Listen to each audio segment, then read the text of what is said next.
The doorway between dreams. What the sleeping mind may be trying to reveal. Prologue. The door that appears at night. There is a door you have passed through thousands of times. You do not remember the first time. You cannot say exactly where it stands. No architect built it. No key hangs beside it. No map can lead another person to its threshold. And yet almost every night you approach it. The room is dark. Your body grows heavy. The familiar world loosens its grip.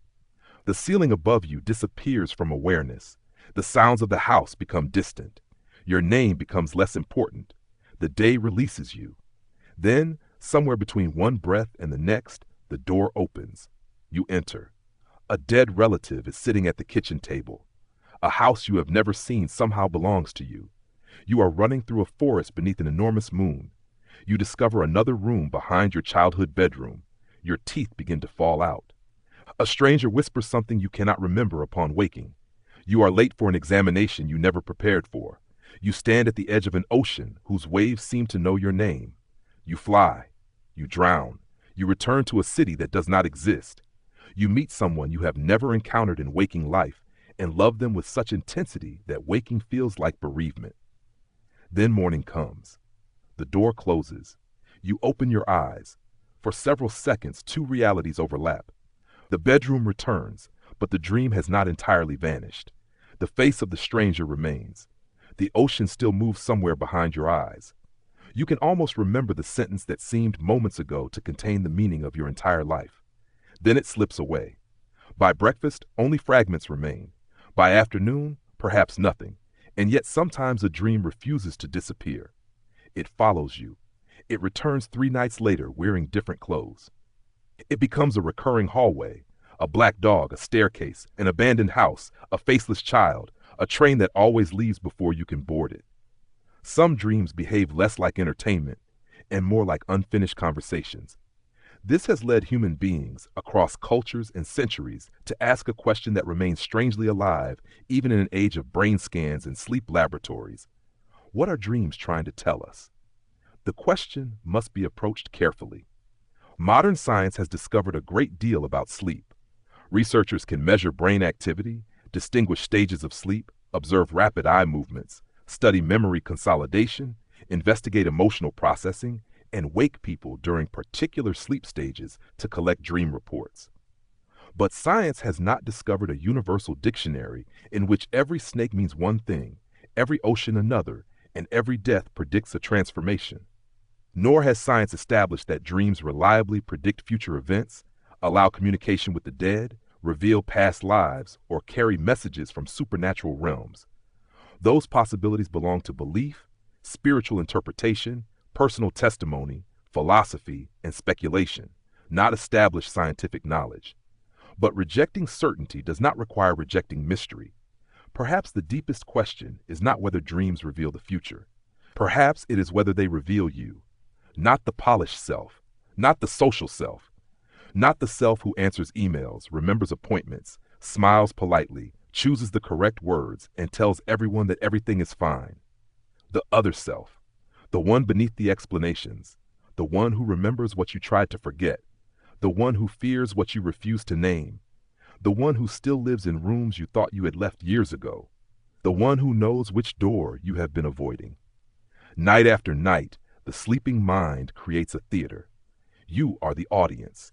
You are the actors. You are the stage. You are the darkness beyond the stage. And perhaps somewhere in that darkness, something waits for you to notice it. The door is opening. Enter quietly. The country without clocks. The strangest thing about dreaming is how quickly we accept the impossible. A staircase leads into the ocean. We continue climbing. A friend has the face of a stranger. We know exactly who they are. A building contains a room larger than the building itself. Nothing seems unusual. Someone who died 10 years ago enters the room, asks whether we have fed the cat, and sits beside us. We do not scream. Only after waking do we say, "That made no sense." But while dreaming, it often made enough sense to inhabit. This reveals something fundamental about the sleeping mind. Dreams do not obey waking reality in the ordinary way. They can combine memories, emotions, people, places, fears, sensations, and imagined events into experiences that feel coherent while they are occurring. Sleep itself is not a single uniform state. Human sleep cycles through different stages, including non-REM sleep and REM sleep. Vivid, elaborate dreams are strongly associated with REM sleep, although dreaming can occur during non-REM sleep as well. During sleep, the brain is not simply switched off, it remains active. Patterns of neural activity change, memory processes continue, emotional systems remain involved. External sensory input is reduced but not completely eliminated. The mind becomes less anchored to the immediate physical environment. The result is extraordinary. A world can arise without entering through the eyes. You can see without seeing, hear without hearing, run while lying still. Speak to people who are not physically present. Feel terror while perfectly safe beneath a blanket. The dream world is generated internally, yet experienced as though one were inside it. That alone should inspire wonder. We do not need supernatural claims to make dreaming mysterious. The scientifically established facts are already strange enough. Every night, consciousness changes its rules. The vanishing witness. Imagine that you are standing before a mirror. You recognize yourself. Then imagine forgetting that mirrors exist. The reflection might become another person. Something similar can happen in dreams. Our ordinary capacity to question experience may be altered. Contradictions that would immediately alert us while awake pass unnoticed. A horse speaks. A dead grandfather returns. Gravity stops working. Tuesday becomes a physical location. And the dreamer rarely asks the obvious question, how is this possible? This is one reason lucid dreaming is so fascinating. In a lucid dream, the dreamer becomes aware, while still dreaming, that the experience is a dream. The theater remains.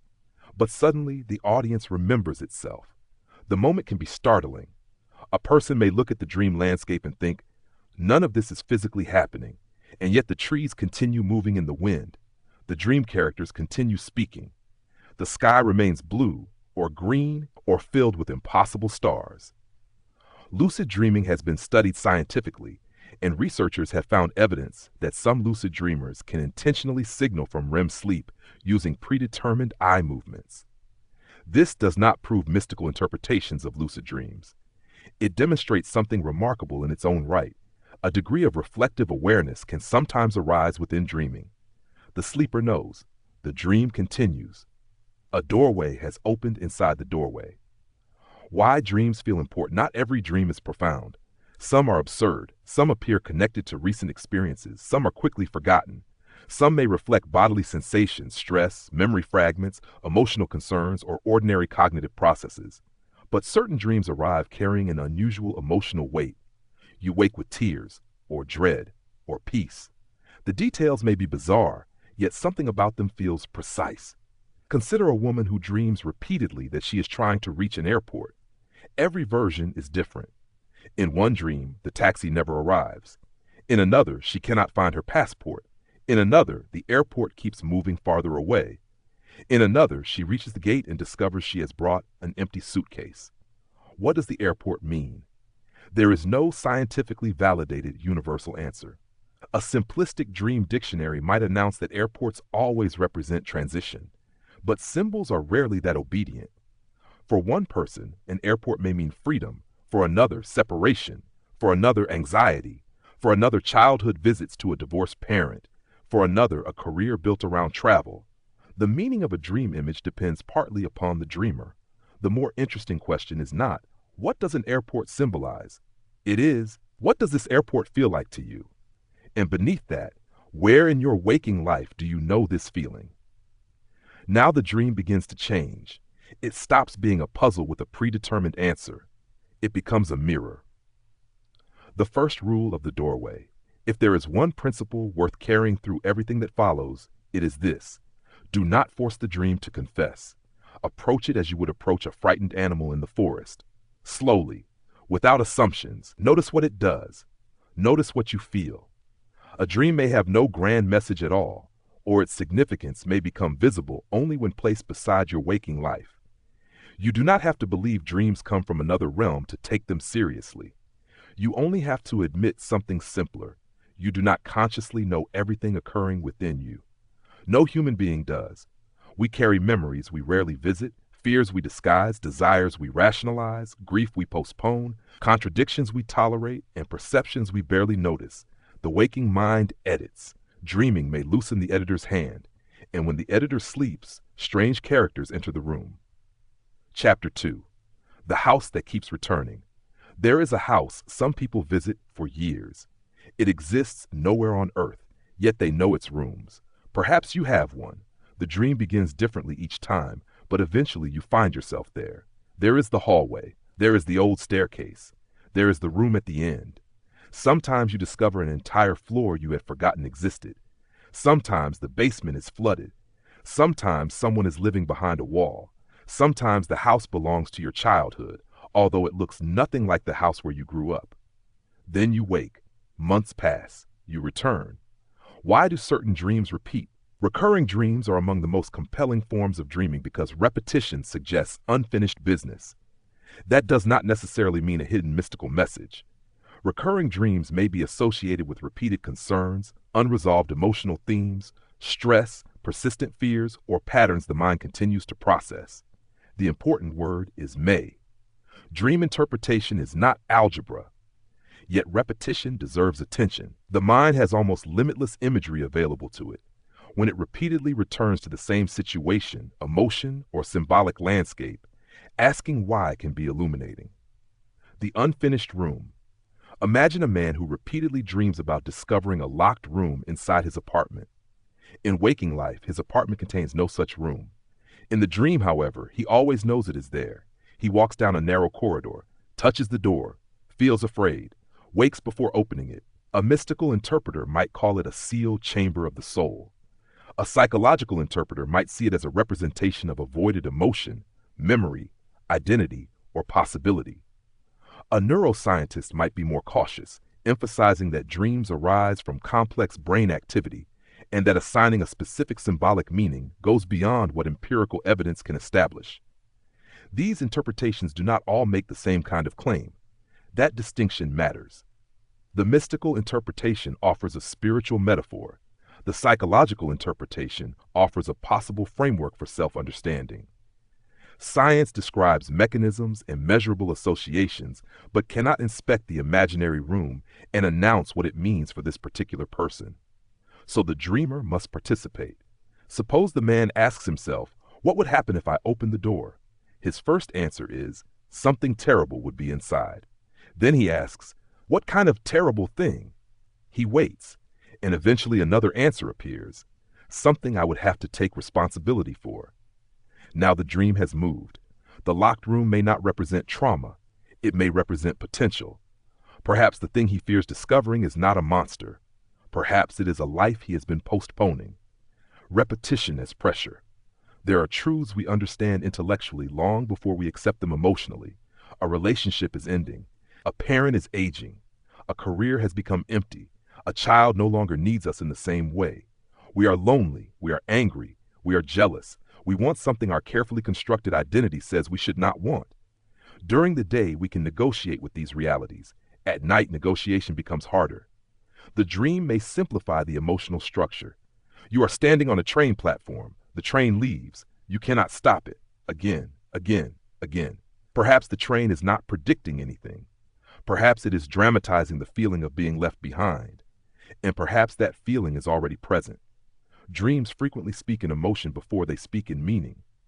This is why the emotional atmosphere of a recurring dream may be more useful than the objects within it. Ask not only, what happened? Ask, what feeling keeps happening? Helplessness, shame, urgency, longing, wonder, exposure, abandonment, relief.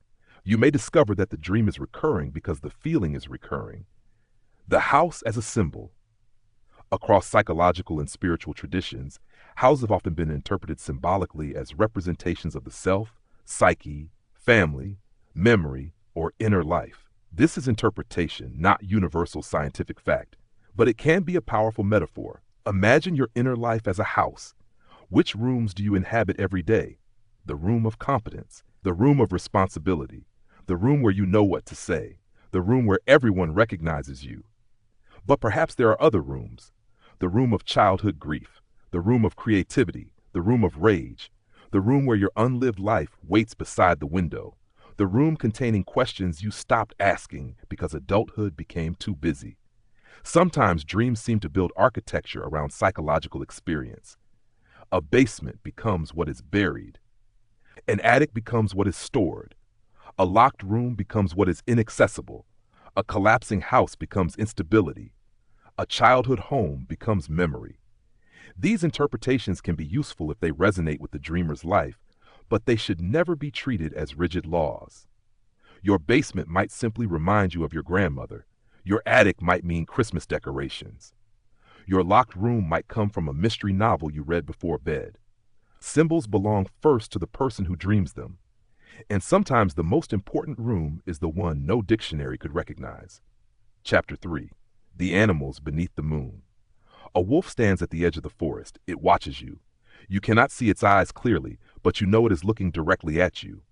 You begin to walk backward. The wolf follows. You run. It runs. You cross a field, climb a fence, enter a house, lock the door. Silence. Then you turn. The wolf is already inside. You wake. What does the wolf mean? Danger, instinct, freedom, predation, loneliness, sexuality, strength, fear, nothing in particular? Any of these could be possible. The dream symbol is not a word in a secret language with one fixed translation. It is more like a vessel. The dreamer's life fills it.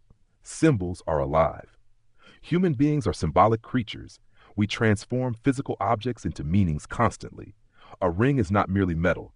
A flag is not merely cloth. A childhood toy is not merely plastic. A photograph is not merely paper. A doorway is wood and hinges, but it is also departure, arrival, permission, exclusion, opportunity. Meaning surrounds objects because memory and emotion surround them. Dreams inherit this symbolic capacity, but they make it wild. An ocean may contain childhood, terror, desire, death, peace, motherhood, infinity, vacation memories, or simply the sensation of needing to urinate while asleep. Sometimes several meanings coexist. This is why serious reflection on dreams requires humility. The snake problem. Few dream symbols reveal the danger of universal interpretation better than snakes. To one person, a snake is terror. To another, beauty. To another, a beloved childhood pet. Historically and mythologically, serpents have accumulated many meanings across cultures. Danger, healing, fertility, death, rebirth, wisdom, deception, renewal, sacred power.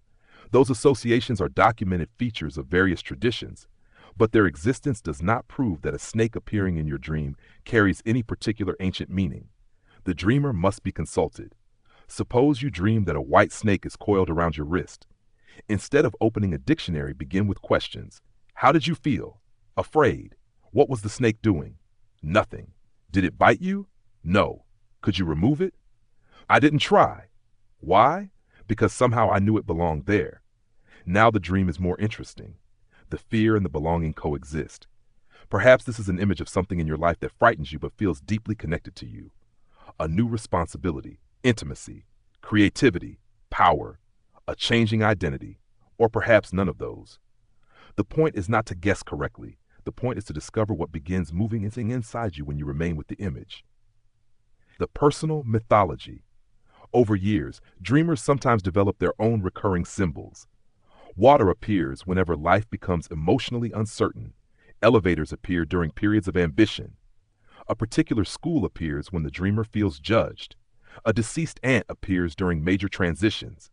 Again, none of this proves an external spiritual cause, but repeated personal associations can become psychologically meaningful. You may possess a private mythology without realizing it. The mythology is made from places you lived, people you loved, animals you feared, songs you heard, stories you absorbed, religious images, films, childhood objects, injuries, triumphs, shame, longing, and things for which you never found words. At night, these fragments can become characters. A black bird lands on the windowsill. A lighthouse turns in an empty sea. A child carries a red umbrella through snow. Why those images? Perhaps because the mind thinks in ways that language alone cannot contain. We often imagine that understanding must arrive as a sentence. Dreams suggest otherwise. Sometimes understanding arrives as a room, sometimes as weather, sometimes as an animal watching from the trees. The nightmare knows your name. You are running. Something is behind you. You do not know what. That makes it worse. Your legs become heavy. The hallway stretches. The door will not open. You try to scream. Nothing comes out. Then you wake violently. Dark bedroom. Heart racing. For one terrible second, you do not know which world is real. Nightmares are among the oldest forms of nocturnal terror. They can be associated with anxiety, trauma, medications, sleep disruption, and many other factors. Persistent or severe nightmares can also be clinically significant, and when they repeatedly interfere with sleep or well-being, professional guidance may be appropriate. But psychologically, nightmares also present a strange possibility. What if the frightening dream is not always an enemy? What if sometimes it is an alarm? The monster behind you. Consider the common dream of being pursued. The pursuer changes, a stranger, an animal, a shadow, a murderer, something without a face. The temptation is to ask what the pursuer represents. But another question can be more revealing. Why are you running? Perhaps the answer is obvious, because the thing is terrifying. Then ask, what happens if you stop? Even imagining this can produce discomfort. That discomfort is interesting. In waking life, human beings avoid many things that cannot literally chase us. Difficult conversations, grief, responsibility, a truth about a relationship, the possibility of failure, the possibility of success, our own anger, our own vulnerability, the knowledge that time is passing. We flee without moving. A nightmare may dramatize avoidance as pursuit. This is an interpretation, not a law. Yet for some dreamers, it becomes transformative. The monster grows because we run. Turning around. There's an old motif found in stories throughout the world. The hero eventually turns to face what has been pursuing them. Psychologically, the image is powerful. Imagine entering the nightmare again in memory. The corridor appears. The footsteps begin. But this time, you stop. You turn. What do you expect to see? Do not manufacture a spiritual answer. Notice the first image that arises. Perhaps the pursuer is still monstrous. Perhaps it becomes a child. Perhaps it has your face. Perhaps nothing is there. The exercise does not prove the dream has an objective message. It simply changes your relationship to the imagery. Fear says, do not look. Curiosity says, look once. Sometimes that is the beginning of integration, the nightmare of failure. There are quieter nightmares. You arrive at school and realize you have forgotten to attend an entire class for the whole semester. You are asked to perform on stage without knowing the lines. You discover you are naked in public. You miss an important examination. You cannot find your car. You are hopelessly late. These dreams often revolve around exposure, inadequacy, judgment, loss of control, or unreadiness. Their power may come partly from familiar emotional structures. Many adults who have not been students for decades still dream about examinations. The classroom survives because perhaps the feeling survives. Am I prepared? Will I be exposed? What if everyone discovers I don't know what I'm doing? The dream changes the scenery. The human fear remains. When darkness is not symbolic, it is important not to romanticize all nightmares. A person experiencing repeated distressing dreams after trauma does not need to be told that a mystical shadow is trying to initiate them. Sometimes suffering is suffering. Sometimes the nervous system has been overwhelmed. Sometimes sleep becomes a place where painful experiences recur. Mystical language should never be used to dismiss psychological reality. The sacred and the practical do not have to be enemies. A nightmare can be meaningful and still deserve clinical attention. A dream can be symbolic and still arise from known psychological processes. The doorway between dreams is not made more mysterious by denying what science knows.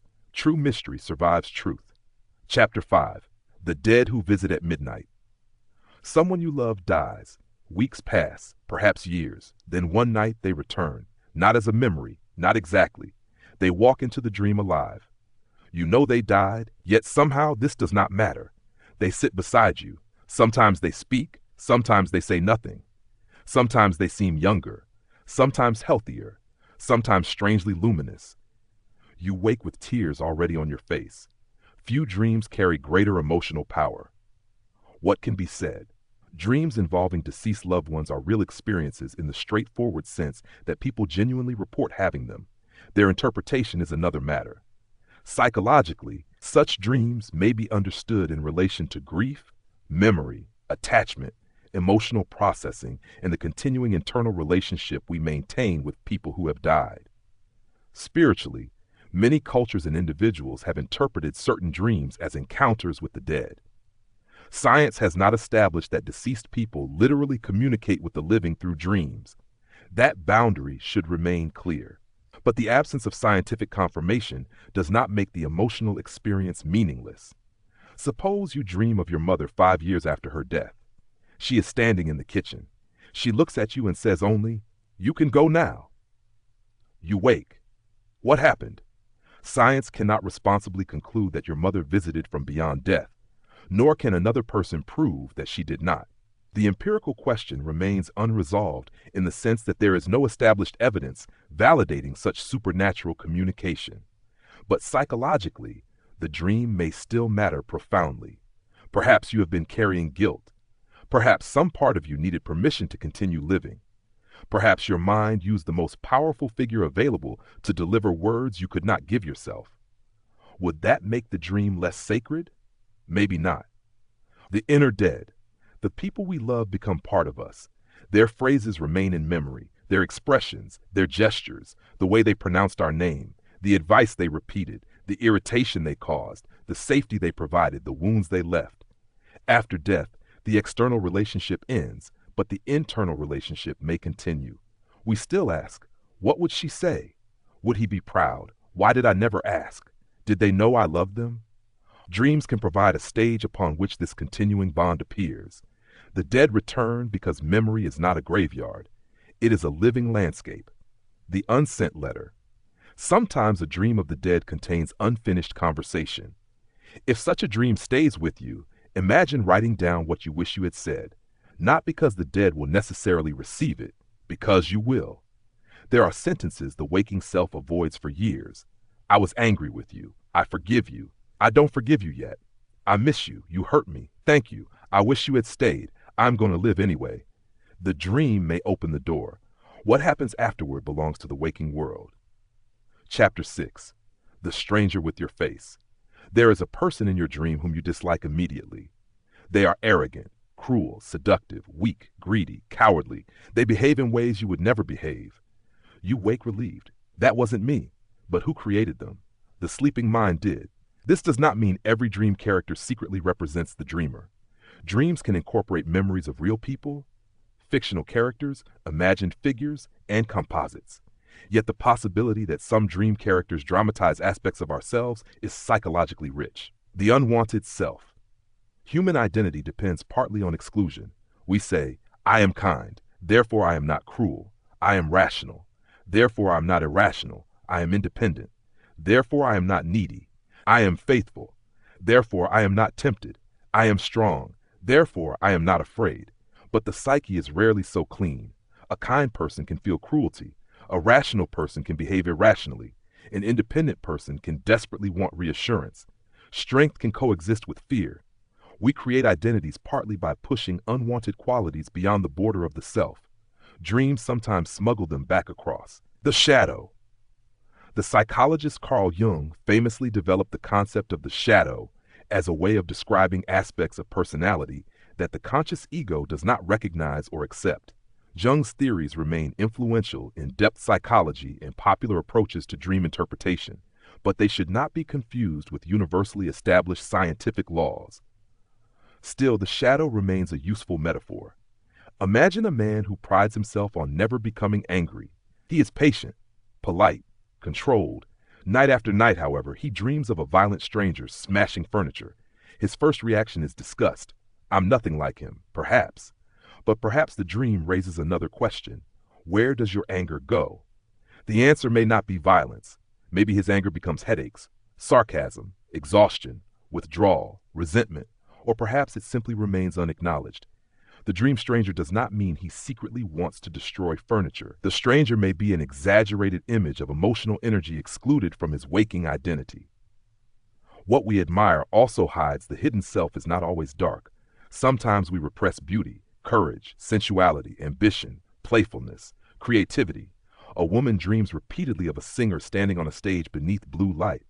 The singer is fearless. She sings without apology. The dreamer watches from the empty theater. She envies her. What if the singer is not showing the dreamer who she wishes she could meet? What if she is showing her a quality she has not allowed herself to embody? We often think self-discovery means uncovering wounds. Sometimes it means uncovering wings. Chapter 7. The Memory Palace Beneath Sleep. Where do forgotten days go? Not every detail of experience becomes a lasting, accessible memory. Most moments disappear from ordinary recall. The breakfast from an unremarkable Tuesday 12 years ago. The face of someone who stood behind you in line. A sentence overheard in childhood. The exact color of the walls in a classroom. Gone, apparently. Yet dreams sometimes retrieve astonishing fragments. A forgotten street, an old classmate, a song not consciously remembered for decades. This can feel supernatural. Often it may instead reveal the strange depth of memory. Memory is not a recording. Human memory is reconstructive. We do not store every experience as a perfect video file and replay it unchanged. Remembering involves reconstruction and can be influenced by emotion, later experiences, expectation, and context. Dreams likewise may combine fragments from different periods. Your childhood home has the hallway of your current apartment. Your spouse speaks with your father's voice. A teacher from school works in the office where you were employed 20 years later. Time folds. This is one of dreaming's signature miracles, not necessarily a supernatural miracle, but a cognitive one. The mind makes mosaics, the forgotten photograph. Imagine finding an old photograph in a drawer. You recognize everyone except one person standing near the edge. You stare. Something stirs. You almost know them. Dreams sometimes feel like that photograph. An image appears that seems to belong to us but cannot be placed. Instead of immediately assigning symbolic meaning, it may be useful to ask whether it connects to an actual memory. Where have I seen this? When have I felt this? Who does this person resemble? What period of my life does this atmosphere evoke? The answer may emerge days later, or never. Not every door opens because we knock. The memory behind the memory. Sometimes what returns is not an event, but a state of being. You dream of summer rain. Upon waking, you feel 10 years old. No specific memory comes, only the feeling. A world before certain losses. A world when your parents were younger. A world when time seemed endless. Perhaps this is one of the most moving functions dreams can serve. They remind us that former selves have not vanished completely. The child is not literally living inside us as a separate being, but patterns of memory, emotion, expectation, and identity formed in childhood continue influencing adult life. At night, chronology loosens. The 40-year-old can become 7. The 70-year-old can speak to a mother who has been dead for half a century. Dreams do not abolish time, but they reveal how strangely memory inhabits it. Chapter 8. When the dreamer awakens, inside the dream, you look at your hands. Something is wrong. There are 6 fingers. You look again. 7. Suddenly you understand. I'm dreaming. The realization is electric. The street around you remains. Cars pass. People walk beneath streetlights. But now you know that the entire scene is occurring within a dream. You jump. Instead of falling, you rise. Above the buildings, above the city, the night opens around you. Lucidity. Lucid dreaming is one of the clearest examples of how unusual consciousness can become during sleep. Scientific research supports the existence of lucid dreaming. In laboratory settings, some trained lucid dreamers have communicated their awareness through agreed-upon eye movement signals while remaining in REM sleep. The mystical interpretations sometimes attached to lucid dreaming, astral travel, access to other dimensions, encounters with independent spiritual beings, are different claims and have not been scientifically established by the existence of lucid dreaming itself. This distinction is essential. One phenomenon can be real without every interpretation of it being true. The temptation of control. Many people become interested in lucid dreaming because they want control. Fly, visit impossible cities, meet celebrities, walk through walls, change nightmares, explore fantasy. There is nothing inherently wrong with this. But control may not be the deepest possibility. Suppose you become lucid in a recurring dream. You are once again standing before the locked door. Usually you wake before opening it. Now you know you are dreaming. You could make the door disappear. You could fly away. You could turn the hallway into a beach. Instead, you ask the dream, what is behind this door? Then you open it. Whatever appears should not automatically be treated as an oracle or external entity. But psychologically, the experience can be revealing. The sleeping mind may answer questions in unexpected imagery. Perhaps there is no monster. There is a little boy sitting on the floor. He is holding your old red coat. You had forgotten that coat. Suddenly you are crying. Why? Now the dream has become a conversation. Asking the dream.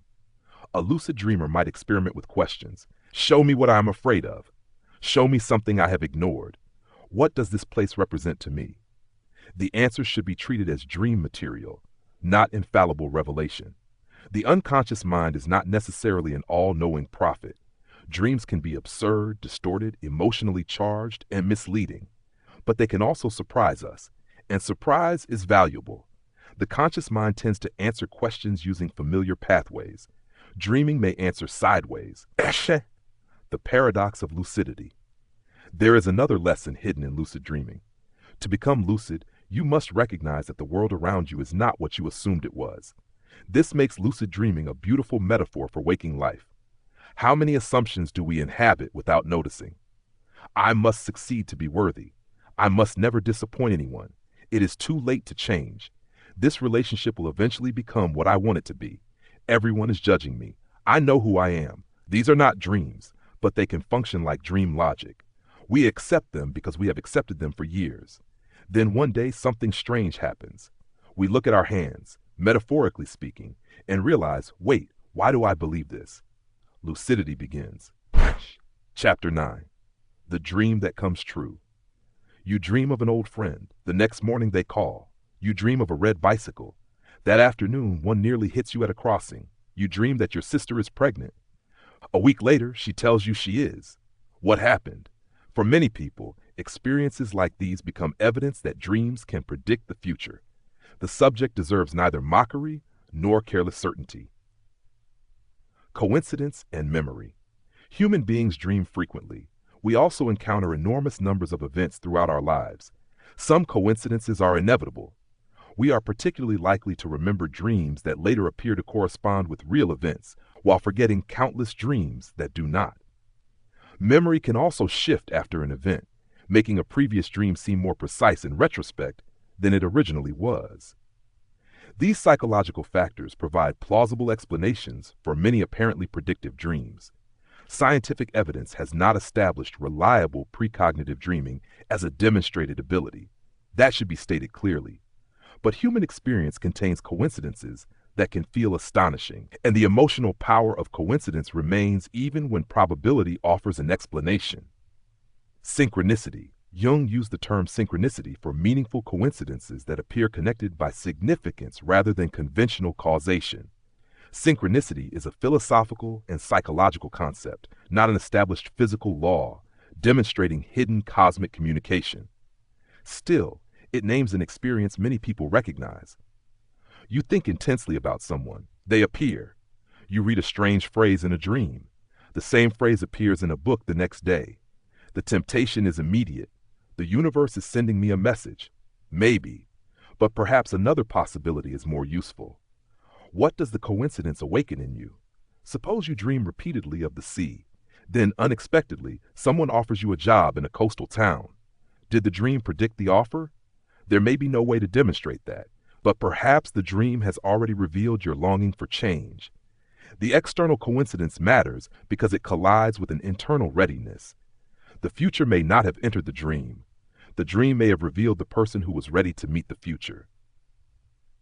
Prediction or perception. We often know more than we know that we know. You notice subtle changes in someone's voice. You see tension in a workplace. You register that a relationship has grown distant. You notice your own exhaustion. Consciously, you dismiss these signals, but the brain has still encountered them. A dream may weave subtle perceptions into a dramatic scenario. Then, when the anticipated event occurs, the dream appears prophetic. Perhaps sometimes what feels like prediction is heightened perception. The dream did not see tomorrow. It saw today more clearly than you did. That possibility is less supernatural. It is not less profound. Chapter 10. The city beneath the city. Some dreams feel larger than personal memory. Ancient temples, unknown gods, endless stairways, great floods, sacred mountains, cities beneath cities, figures wearing masks, stars arranged in impossible patterns. The dreamer wakes with the strange conviction of having touched something ancient. What are we to make of such dreams? Ancient images, modern minds. Human beings inherit culture. We absorb symbols from religion, art, architecture, stories, movies, mythology, advertising, family tradition, and countless images encountered almost unconsciously. A person does not need to remember seeing a symbol for that symbol to have entered memory. This makes claims about universal dream symbolism difficult to establish. Yet mythology reveals something important. Across different cultures, human beings repeatedly tell stories about descent and return, death and rebirth, forbidden knowledge, sacred mountains, monsters, twins, floods, journeys, underworlds, divine children, tricksters, and transformations. Similarities do not necessarily prove a single hidden supernatural source. Human beings also share bodies, fears, family structures, birth, death, sexuality, conflict, nature, illness, dreams, and awareness of the sky. Shared existence can produce shared metaphors. The descent, one of the oldest symbolic patterns, is descent. A hero enters a cave, a goddess enters an underworld, a seeker descends beneath a temple, a traveler crosses into the land of the dead. Psychologically, descent can symbolize turning toward what has been hidden. This is interpretation, not scientific law. But consider how naturally the metaphor works. We say, deep down I know, buried memory, subconscious, underneath it all. Language itself places hidden truth below us. So when a dream leads you underground, perhaps it is unsurprising that the image feels meaningful. The inner underworld. Imagine dreaming that beneath your city there is another city. You discover a staircase in a subway station. It descends farther than it should. At the bottom is a street illuminated by candles. People walk silently. You recognize none of them, yet you feel that they have been waiting for you. A literal mystical reading might claim you visited another realm. There is no scientific basis for concluding that from the dream alone. A symbolic reading asks different questions. What lies beneath your ordinary life? What has been waiting? What does the lower city feel like? Frightening? Sacred? Familiar? Sad? The dream may be less interested in another universe than in the universe you carry unnoticed. Chapter 11. The child at the end of the hallway. You dream of a child. Sometimes the child is you, sometimes not. They stand at the end of a hallway. They say nothing. You approach. The child turns away. You wake. Child figures in dreams can evoke vulnerability, beginnings, memory, dependence, play, fear, possibility, grief, or aspects of childhood experience. Again, there is no universal translation, but few symbols touch us so directly. Have the self before the story. Every adult carries a story about who they are: responsible, difficult, successful, unlovable, strong, ordinary, special, a failure, a survivor. But these stories were built gradually. Before the story was a child encountering the world. Children learn not only language and behavior, but emotional rules. Do not cry. Be useful. Be quiet. Be impressive. Do not make dad angry. Keep mom happy. Do not need too much. Win. Smile. Hide. Some rules are explicitly taught. Others are inferred. Then the child grows. The rule remains. Dreams of childhood. Dreams sometimes return adults to childhood places during periods of transition or emotional stress. Perhaps the mind is revisiting early associations. Perhaps current events resemble old emotional patterns.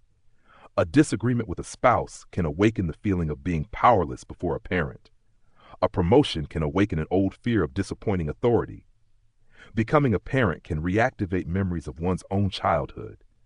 The dream makes these connections visible through imagery. You are 45 years old, but in the dream, you cannot reach the doorknob. That image may say more than a paragraph.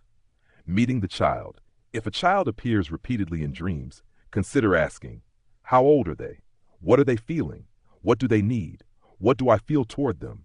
Do I want to protect them? Avoid them? Silence them? Why? The exercise is not about pretending there is literally a separate child living inside you. It is a way of approaching memories and emotional patterns with imagery. Sometimes the dream child is frightened, sometimes furious, sometimes mischievous. Sometimes they want only to play. And sometimes the adult dreamer realizes something devastatingly simple. They have built an entire life around protecting a child who no longer exists from a danger that ended decades ago. The protection became the prison. The dream merely showed the bars. Chapter 12. The ocean behind the eyes.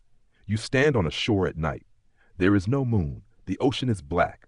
A wave rises, higher, higher. It should break. It does not. It hangs above you like a wall. You wake before it falls.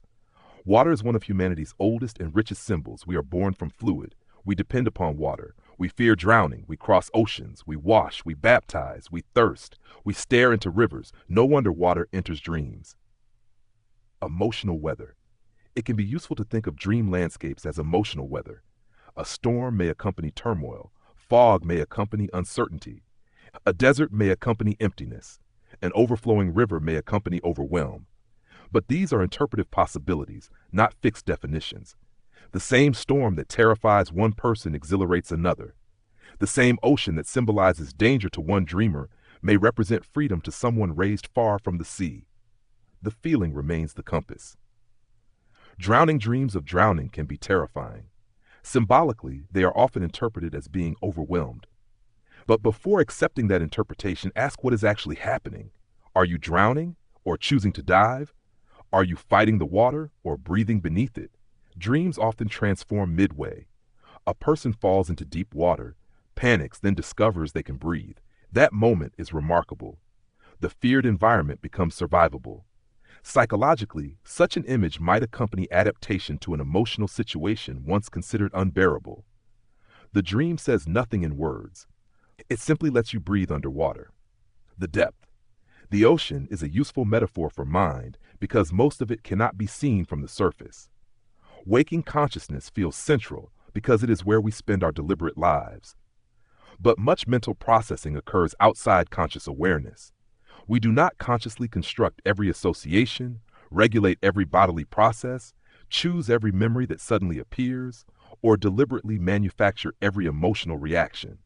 We live partly upon a surface. Below are processes we do not directly observe. Mystical traditions sometimes speak of deeper consciousness in spiritual terms. Psychology and neuroscience describe unconscious or non-conscious processes in different ways. These frameworks should not be carelessly merged, yet both challenge the same everyday illusion, that the conscious I is the whole mind. Perhaps dreams fascinate us because every night that illusion becomes difficult to maintain. Someone else seems to write the play, yet that someone is also us. Chapter 13, the person you're dreaming about. There is someone you cannot stop dreaming about. An ex-lover, a childhood friend, a stranger, a person you barely know, someone you wish you could forget. They appear again and again. Does it mean you are destined to be together?